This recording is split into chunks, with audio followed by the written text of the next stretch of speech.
Léon Nzoleo et Komitango Tolandaka Basango Nabiso, le journal aujourd'hui c'est avec Sandrine Shinakawa.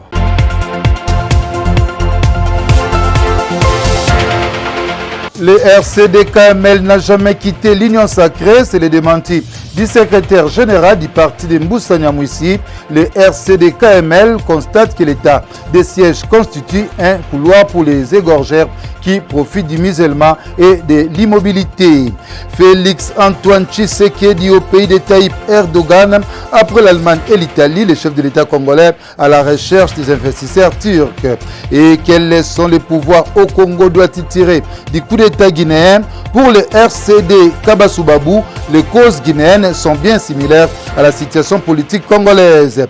Le journal, c'est avec Sandrine Shinakawa. Léon Nzoleo, bienvenue dans cette nouvelle édition d'information. La Guinée-Conakry est déjà dans l'après-Condé. Malgré multiples appels au retour à l'ordre constitutionnel, les militaires putschistes prennent progressivement un contrôle réel des affaires du pays. Les anciens gestionnaires des institutions étaient ce lundi en réunion avec la junte au pouvoir.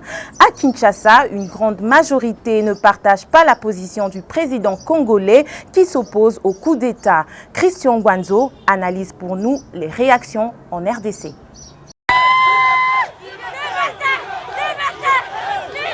À la ZADO, Jean-Claude Katende s'est dit dessus de Alpha Condé. Ces défenseurs des droits humains regrettent qu'un homme qui s'est battu dans l'opposition pour la démocratie prend le pouvoir et devient prédateur des libertés publiques et de la démocratie. Évitons de croire qu'on contrôle tout en politique, prévient Jean-Claude Katende. Un message probablement adressé politiquement au pouvoir congolais que les politiciens Kabasubabou, Iber ne semblent pas jouer au cache-cache. Pour ces cadres RCD, les causes à la base du coup d'État guinéen sont similaires à l'arrogance du régime congolais.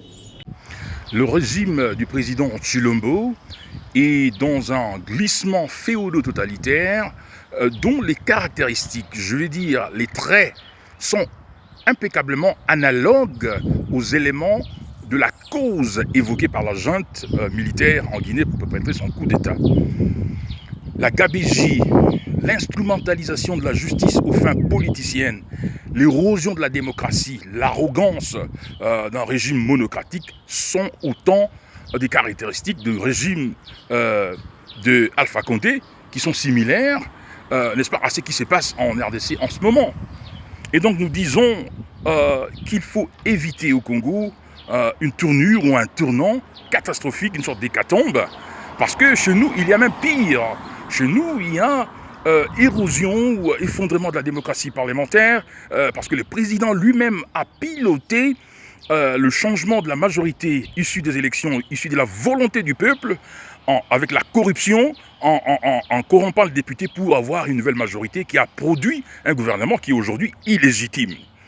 Et nous avons appris par l'ODEP qu'aujourd'hui le président vient de réaliser 100 voyages qui auraient coûté au trésor public 250 millions de dollars. 250 millions de dollars pouvaient permettre d'acheter, d'acquérir 10 hélicoptères de combat pour les FARDC pour en finir avec les terroristes à l'Est. Donc, il faut changer, je veux dire, des caps. Il est nécessaire pour éviter au Congo l'hécatombe, non seulement la formule de Guinée-Conakry, mais également la formule qu'on a vue ou la situation qu'on a vue en Éthiopie. Il faut impérativement, au regard également du blocage en ce qui concerne la CENI, il faut aujourd'hui une concertation républicaine qui permet de réinventer les systèmes politiques, de rétablir la majorité qui est issue des élections, mais également d'avoir un consensus de différents partis politiques et des différents leaders congolais sur des projets consensuels de développement qui peuvent accélérer la reconstruction.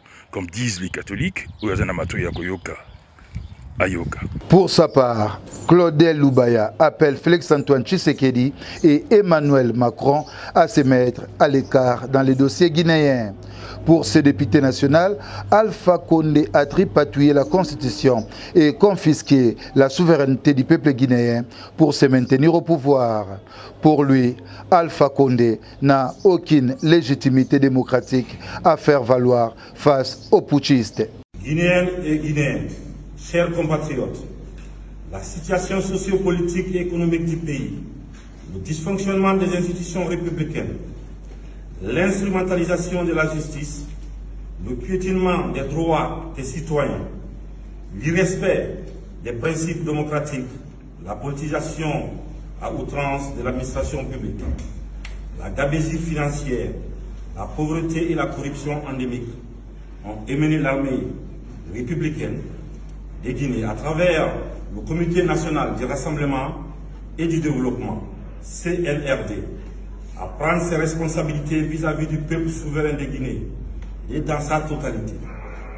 Nous avons décidé ainsi, après avoir pris le président qui est actuellement avec nous, de la République, nous avons décidé de dissoudre la Constitution en vigueur, de dissoudre les institutions. Nous avons décidé aussi de dissoudre le gouvernement, de la fermeture des frontières terrestres et aériennes. Nous appelons nos frères d'armes à l'unité afin de répondre aux aspirations légitimes du peuple de Guinée. Nous les invitons également chacun, à ce qui le concerne, de rester dans les casernes et continuer leurs activités régaliennes. On ne va pas les prendre les erreurs du passé. Nous allons nous concentrer sur le devoir. Qui donc est Alpha Condé? Pourquoi sa volonté de s'accrocher au pouvoir déçoit une bonne partie de l'opinion? Le portrait du désormais ancien président guinéen dans ce reportage. Né le 4 mars 1938 à Boké, en Basse-Guinée, Alpha Condé est président de la République de Guinée depuis le 21 décembre 2010. Il est à l'origine du mouvement national démocratique qui devient par la suite Unité, Justice, Patrie, le Rassemblement des patriotes guinéens, le Rassemblement du peuple de Guinée, puis le RPG Arc-en-Ciel. Il se présente sans succès aux élections présidentielles de 1993 et 1998. Il remporte l'élection présidentielle de 2010, obtenant 52,5% de suffrages exprimés au second tour face au candidat de l'Union des forces démocratiques de Guinée, Cellou Dalein Diallo. Il est élu pour un second mandat en 2015 avec 57,9% des voix au premier tour.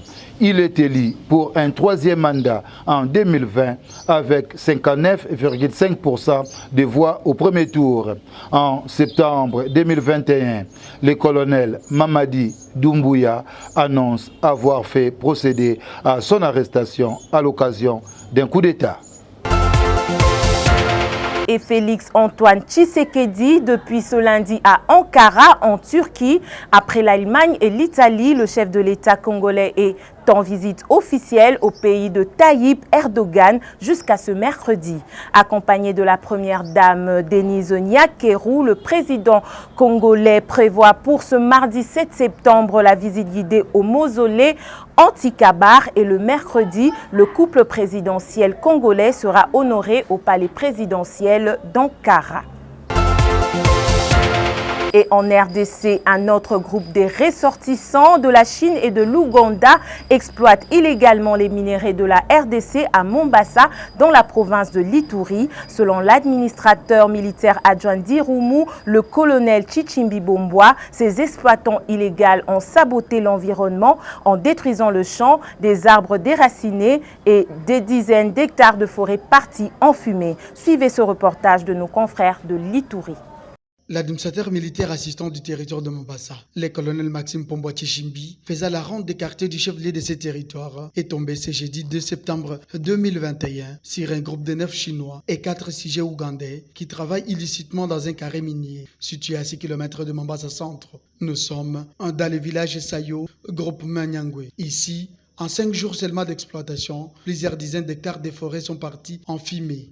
Des arbres déracinés, des chats de paisibles populations détruites. Les dégâts sur le plan environnemental étaient commensurables. Et pour couronner le tout, aucun de ces Chinois n'avait un document sur lui. Bref, ils sont en séjour irrégulier dans le territoire de Mombasa. Sur place, le colonel Maxime Pomboa Chichimbi, administrateur militaire assistant du territoire de Mombasa, faisant l'intérim de son titulaire en mission, a fait un constat amer.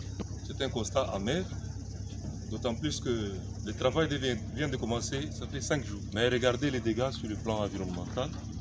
Je trouvais des sujets chinois avec quelques Ougandais il y a des éléments commis à leur sécurité et je suis venu en comité de sécurité avec le chef des chefferies. Nous avons constaté qu'ils n'avaient pas sur eux des cartes, aucun document sur eux, ils sont en situation irrégulière à Mombasa. Alors ils ont déjà commencé à exploiter, il y a toutes sortes de machines. Alors c'est inacceptable que des sujets étrangers puissent se balader dans notre pays sans un document sur eux. Précisons que ces étrangers à séjour irrégulier dans le territoire de Mombasa travaillent en partenariat avec la coopérative Komituri dans les groupes Manyangwe, village Esayo, en chefferie de Mombasa. L'administrateur militaire assistant du territoire de Mombasa, le colonel Maxime Pomboa Tchimbi. Des cas d'arrestation des Chinois parfois sans papier et qui s'adonnent à l'exploitation illégale des minéraux dans le territoire de Djougou, Irumu et Mambasa sont souvent enregistrés et dénoncés. Une situation décriée par le patron de la Fédération des entreprises du Congo qui relate le calvaire vécu par sa délégation qui s'était rendue à Kamituga au sud Kivu. Albert Yuma. Je suis venu parce que je devais aller dans les territoires de Mwenga, à Kitutu et Kamituga. En accord avec le gouverneur de province, l'AFEC et toutes les parties prenantes intéressées les coopératives, nous devions aller par la route. Finalement, on nous a déconseillé de faire la route jusqu'à Mwenga. Kamituga, on nous a dit, bon, prenez l'avion. Nous avons, Madame la ministre, affrété l'avion. Nous avons pris l'avion à Kavumu, nous avons atterri à Kitutu. Pourquoi? Parce que, comme par hasard, la veille de notre arrivée, un pont s'est écroulé entre Kamituga et Kitutu, là où travaille une exploitation chinoise. Le pont a été bloqué par un camion et ils n'ont pas voulu dégager le pont. Et on arrive sur place.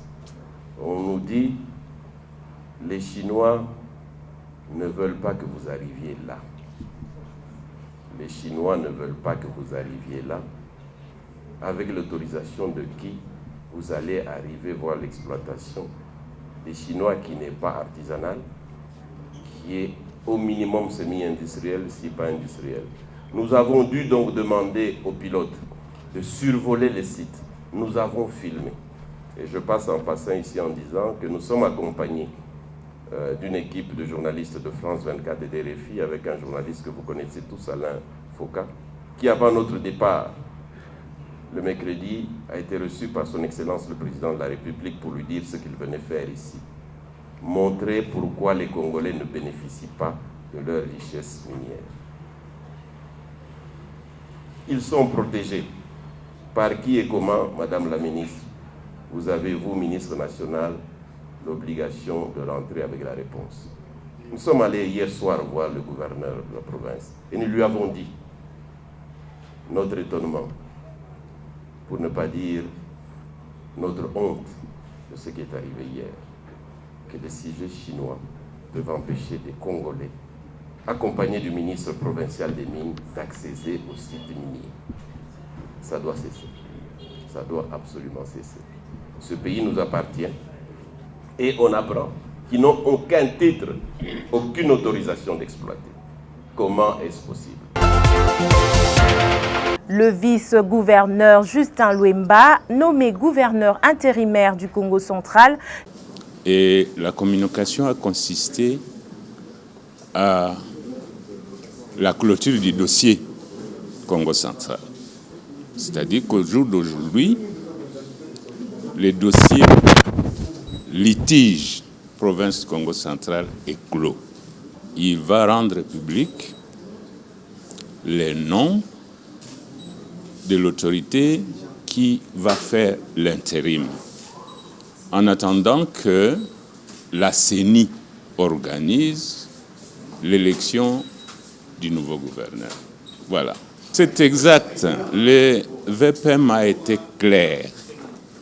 Il va faire appliquer la Constitution et les lois de la République en ce qui concerne la gestion de la province du Congo central. C'est-à-dire que tout le monde sait que notre frère Atou Matubwana avait travaillé jusque-là de façon illégale.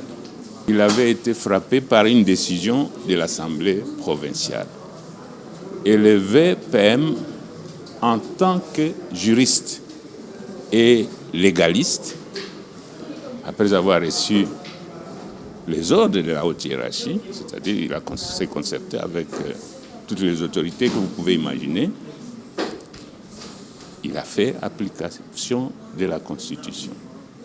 Donc, au jour d'aujourd'hui, nous pouvons dire que la situation au Congo central est décantée. La confusion va cesser à partir d'aujourd'hui, à partir du moment où la décision va être rendue publique. Bien sûr que oui, la paix va arriver chez tout le monde, évidemment. Vous savez que l'unanimité, même le bon Dieu, chez lui, il n'y a pas d'unanimité, il y a Satan. Donc l'unanimité à 100% est difficile à atteindre. Il y a des gens qui étaient bénéficiaires de la confusion, ils ne peuvent pas être contents, mais dans l'ensemble, le peuple sera content. Les avocats d'Atouma Toubouana saisissent Daniel Asselo pour obtenir le retrait du Congo central de la liste des provinces concernées par les élections des gouverneurs. Dans une correspondance adressée au ministre de l'Intérieur avec ampliation au chef de l'État, Premier ministre et autres membres du gouvernement, le cabinet Mbouyou invite le gouvernement à respecter les lois du pays en retirant le Congo central de cette liste.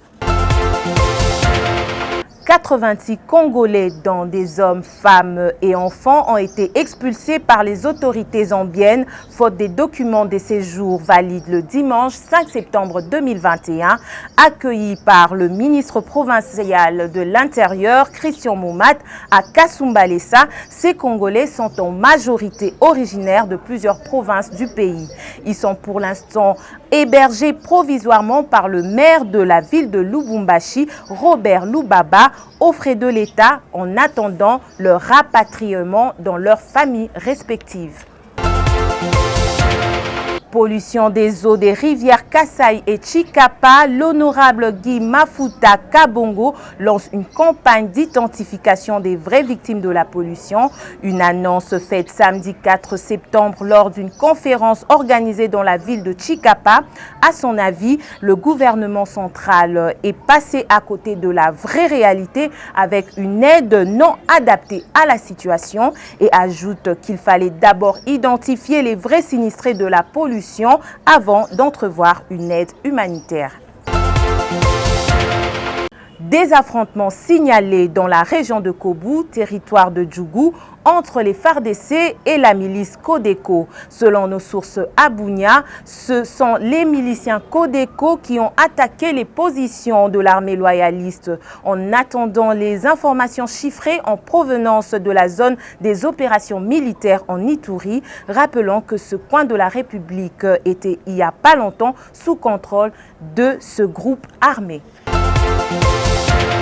Le RCD-KML n'a jamais quitté l'Union sacrée. C'est le démenti du secrétaire général du parti de Mboussa Nyamwisi, réagissant à un communiqué signé par le président sectionnaire de son parti à Lubero, au Nord Kivu. Selon le député national Grégoire Kiro, ce communiqué n'engage nullement son parti. Selon ce communiqué, le RCD-KML constate que l'état de siège constitue un couloir pour les égorgeurs qui, profitant des musellements et l'immobilité à laquelle sont condamnées les populations victimes des massacres depuis 7 ans, trouvent leur proie déjà bien encerclée sans jamais oser échapper ni crier au secours. Il recommande au gouvernement de reconnaître l'échec de l'état de siège qui apparaît actuellement comme un plan ayant été conçu non seulement pour exécution et finalisation du génocide, mais aussi de la balkanisation. Il sollicite par ailleurs la démilitarisation de la région et veulent qu'on laisse la population se prendre en charge au lieu de rester dans les illusions d'être protégée par une armée alors que c'est elle-même qui est complice de leur malheur. 3 morts, plusieurs blessés et des dégâts matériels, c'est avant-midi du lundi 6 septembre à l'arrêt Triangle Unikin. Le chauffeur d'un véhicule Ben de marque Sinotruc transportant des caillasses a perdu le contrôle de son engin à la suite d'un problème de freinage en ramassant tout sur son passage. Maman, ça, la Samdouka. Maman, ça, la Samdouka. C'est maman, Jani. biso tokiti ntango tokomi kaka nde tobike biso tookita na station nde tokita mpo kokita wana ngale nde tomoni evenema na esalami tomoni kututa teke eloni esalami na nsima wana bato bakufi tolotala bato bakatani boye. Après la rencontre des jeunes du quartier 5 Mapela dans la commune de Massina la semaine dernière, la délégation de l'ASBL Allo Peuple sous la conduite de Blanchard Dikambi, coordonnateur de la cellule de communication de l'Assemblée nationale, poursuit sa campagne de lutte contre la consommation de la drogue bombée en collaboration avec les casques bleus de Mbosso Kodia. Cette fois-ci, c'est dans la commune de Kinsbanseke au quartier Ngesi que la délégation a fait sa descente afin de poursuivre la campagne sur instruction de l'honorable président de l'Assemblée nationale qui consiste à appeler la jeunesse à s'interdire la consommation de toute drogue qui nuit gravement à la santé et donc à l'avenir de la jeunesse. Bon, moi, je vais déjà lancer une campagne pour bomber. Tobaki to tamwa na ba commune surtout ya Kinshasa na ba quartier surtout ya Kinshasa pour que tout sensibiliser ba jeunes pour la biso na ba phénomène wana o zo kuma et puis tobaki non en dehors ya ko sensibiliser biso pe faut tout ça la action o yo za le ko la zo pousser ba ki na développer. Ça veut dire quoi? Tant to commune na quartier moko to sensibiliser et que quartier on a bazana mo boko so ndoko moko bu juste autant pe ma copine to ko za na to zelaka te faut l'état faut gouvernement ya ça. Mon tout na Massina et pas bando ba casque bleu moko asenga biso que non bango na quartier ngi si bana problème ya érosion faut que ça bango 1005 vies vas-y par exemple en attendant l'état au sala to kotika te to zati ko l'état au sala juste sali lelo au senga na l'état juste sali da part na biso en tant que peuple faut que l'état n'être charge na le tina ya visite de les équipes pour na makamwan de mi balé za ki ya biso ya sensibiliser ba jeune sur ma méthode bombe ya koyebisa bandeko ko baza koto ke va soutenir président ya république va soutenir mon mboka va soutenir pe mwana mboka honorable Christophe Mbosso Kodambo parler na charge ya makasi ya mboka Assemblée nationale za charge munene sengi bandeko baza koto ba chaina mabondeli ke akumela yango top allo peuple ezali na dévolé ils ont la volet communication ils ont émission sur notre présentation déjà des émissions où ils ont plus à l'écoute à peuple on tout ça avec action la mission la compte allo peuple ils ont pe asbel ils ont bosenga ya peuple allo za téléphone ça dingongo de mboka se bonga déjà so mutalinga benga yo akobenga ya partie ya téléphone pour kalizalaka faut ça ba fourni mais c'est comme un téléphone allo peuple ezali téléphone na peuple ni to yebo ça sur demande à peuple il est sur appel à peuple peuple a bengi juste quitter na terrain tout ça auto ko sala to ça ba kondia mboka ba ngo pe bazwa pas responsabilité na to quitter na terrain to moni to jui to ko panda sabo to interpeller ba kondia mboka masala pour l'intérêt ya boto non to suka ate parce que non to suka ate de ko José to suka ate tout ça ba demande de belé après awa to gena na kaluka après kaluka to keneba tout ça to tambola presque comme mobimba biso za émission le peuple tout travail en partenariat na ba konza mboka biso sunga ba konza mboka peut-être bango place ba ko maté biso to ko ma wana peut-être lakisi bango ba sali kaka action.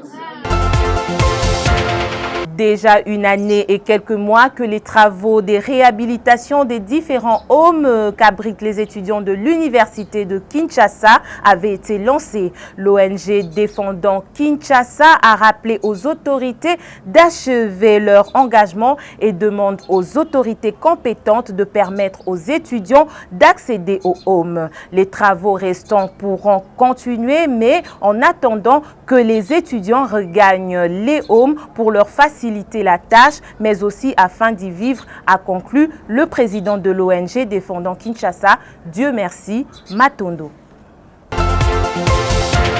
Il est peut-être la conséquence de la baisse de prix de billets d'avion par le gouvernement congolais. Les compagnies d'aviation ont réduit le nombre de vols ou même supprimé certaines destinations. Ce lundi 6 septembre, les passagers de CAA ont vu leur vol être annulé en contrepartie d'une somme de $20 américains sans connaître la date prochaine du vol. Et pour finir, dossier sport. Les léopards, incapables de gagner les combats de la jungle face aux écureuils du Bénin. Après le nul d'un but à la première journée face aux Tanzaniens, les 11 Congolais ont obtenu le même score à Cotonou ce lundi en deuxième journée des éliminatoires Qatar 2022.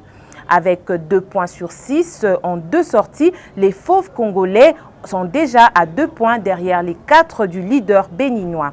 Une déception pour les sportifs quinois. Suivez ces réactions. Le pas ça 1-1. Le pas ça 1 la moni match ango. La moni n'a pas la bêtise bien mais pour la critiquer la défense wana yango penalty il fallait abeti ça. Alors que défenseur a bien à Chabango en tout cas mais le pas ça 1-1 ça a beaucoup de chances. Pas la bêtise n'a bien. Yango on a beaucoup de chances na Sima. En tout cas ndelo ka jouer moi bien sûr forcer défense na milieu. Oui, on a une équipe et ont marché bien milliers ont tourné alors faut pas revoir ma poste. Faut pas revoir pour se retrouver dans bonne équipe. Pour sinon surtout l'équipe on a mondial risque de jouer plus que autres joueurs na bané coulé. Donc on a faut pas revoir.